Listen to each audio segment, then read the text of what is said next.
Praise the Lord. ஆண்டவராகிய இயேசு கிறிஸ்து நாமத்தில் உங்களை வாழ்த்துகிறேன். யாத்திராகமம் 14ஆம் அதிகாரம் 13ஆம் வசனம், இன்று கண்ட எகிப்தியனை இனி ஒருபோதும் காண மாட்டீர்கள். இந்த எகிப்து என்ற வார்த்தை ஒருவேளை நமக்கு ஒரு வெளிநாட்டாக தெரியலாம்.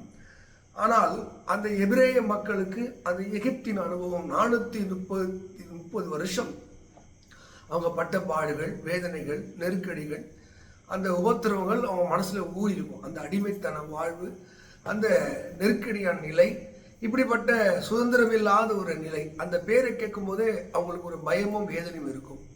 இப்போ அது எப்படி அவர்களுக்கு அந்த சம்பவம் மறுபடியும் வேதனை மாறுனா, அவங்க விடுதலை பெற்று ஒரு பயணம் பண்ணி போய் கொண்டிருக்கிறார்கள். மறுபடியும் அந்த எகிப்தியர்கள் மனம் மாறி விடுதலை கொடுத்த போதிலும் மனம் மாறி அவர்கள் அடிமையாக்க ஓடி வருகிறார்கள்.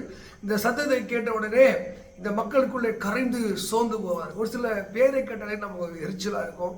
ஏன்னா இப்படி ஒரு மனுஷனுடைய பேரை கேட்டோம், ஒரு சில முகத்தை பார்த்தாலே நமக்கு அவங்களுடைய துரோகங்கள், தீமையான செயல்கள், அவங்களுடைய தீமையான பேச்சுகள் நமக்கு மறுபடியும் காயப்படுத்தும். இப்படிதான் இந்த இஸ்ரேல் மக்களுக்கு எகிப்தியர் என்ற வார்த்தை அவர்களை அச்சுறுத்துகிற வார்த்தையாக, பயமுறுத்துகிற வார்த்தையாக, ஐயோடா, ஏன்னா அவங்க இவருடைய வலிமையானவர்கள். நம்ம எதிரி ஒருவேளை நம்முடைய வலிமையானவர்களாக இருந்தால், திறமைசாலிகளாக இருந்தால், இல்லை எல்லாம் சக்தியை உடையவர்களாக இருந்த போது நமக்கு எப்படி யோசித்து பாருங்க, அது பயமா இருக்கும், வேதனையா இருக்கும். இப்படிதான் இந்த மக்களுக்கு அவருக்கு எதிரியுடைய வலிமை தெரியும், அவன் எப்படி கொடூரமானது தெரியும். அதனால அவர்கள் வருகிறார்கள், மீண்டும் பிடிக்க வருகிறார்கள், அழிக்க வருகிறார்கள் என்று கேட்டபோது அவங்களுக்கு கூக்குரட்டு முறையிட்டு அழுகிறார்கள். ஆனால் இறைவனிடத்திலிருந்து வருகிற பதில் என்னவென்றால், இன்று காண்கிற எகிப்தியனை, பைபிள் வசனம், நீ அவர்களை தேடியும் காணாதிருப்பாய். உங்கள் வாழ்க்கையில் அவருடைய எதிரிகள் உங்களை காயப்படுத்தி, வேதனைப்படுத்தி, வேலை ஸ்தலத்தில், காலேஜில், ஸ்கூலில், இல்லை உங்கள் பக்கத்து வீட்டில், எதிர் வீட்டில் நீங்கள் போனால் வந்தால், ஒருவேளை உங்களுக்கு காயப்படுத்தி நியாயமில்லாமல் உங்களை துன்புறுத்தினால், இறை நம்பிக்கை உள்ளவர்களாக இருந்தால், ஒரு வழி சொல்கிறது, ஒருவருடைய வழி கர்த்தருக்கு பிரியமாக இருந்தால் அவர் சத்துருக்கள் சமாதானமாய் மாறுவார்கள். உங்க வழி இறைவனுக்கு முன்பாக யோகியமாக இருந்தால், அந்த மனுஷர்கள் நல்லவர்களாய் ஒருவேளை இருந்தால், இல்லை அவர்களையும் ஆண்டவர் காப்பாற்ற நினைத்தால், அவர்களும் உங்களுக்கும் ஒரு ஒற்றுமை தந்து அந்த பகைமையை அவர் காணாமல் போய்விடுவார். இல்லை என்றால், ஒருவேளை அந்த மனிதனுடைய குணங்கள் பண்படாது, மாறாது என்றால், ஒன்று இந்த ஊரை விட்டு ஓடிவிடுவார்கள், இல்லை இந்த உலகத்தை விட்டு ஓடிவிடுவார்கள். ஏனென்றால் அவருக்கு தேவை இந்த ஒடுக்கப்பட்ட, நொறுக்கப்பட்ட, கண்ணீர் விடுகிற ஆத்மாவை நிச்சயமாக அவர் விடுவிக்கிறவர், மரணத்திலிருந்து அவர் விடுவிக்கிறவர். எகிப்தை போல சில கஷ்டமான சூழலில் வாழ்ந்து கொண்டிருக்கலாம், நெருக்கடியிலே வாழ்ந்து கொண்டிருக்கலாம், கண்ணீரிலே வாழ்ந்து கொண்டிருக்கலாம்.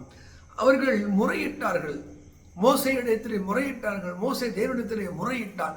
எல்லாவற்றுக்கும் ஒரே தீர்வு. உங்கள் வாழ்க்கையில் காணப்படுகிற வேதனையும் கண்ணீரும் துன்பங்கள் மாற வேண்டும் என்றால், நீங்களே அதை சகித்து கொண்டு, வெறுத்து கொண்டு, புலம்பிக் கொண்டு இராமல் இறைவனிடத்திலே நீங்கள் முறையிடுங்கள்.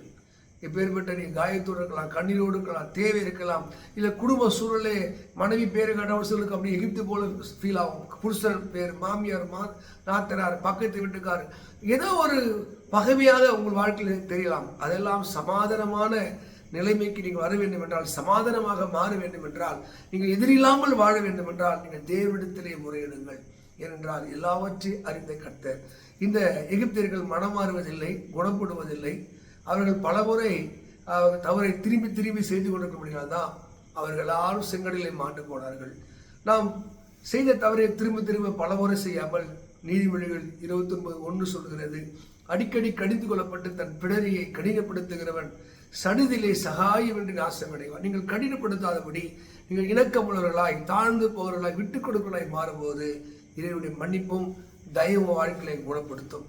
இன்றைக்கு ஒருவேளை சோர்ந்து போய் வந்திருந்தால், கலங்கி வந்திருந்தால், ஒரு நல்ல செய்தி, நீங்கள் காண்கிற உபத்திரம், இந்த பாடு, நிந்தை இருக்காது. தேவன் எல்லாவற்றையும் மாற்றி நேர்த்தியான இடத்திலே உங்களுக்கு ஒரு பங்கை தந்து உங்களை ஆசீர்வதிப்பாராக. இந்த வார்த்தையின்படி தேவன் உங்களை ஆசீர்வதிக்கட்டும். ஆமென். God bless you.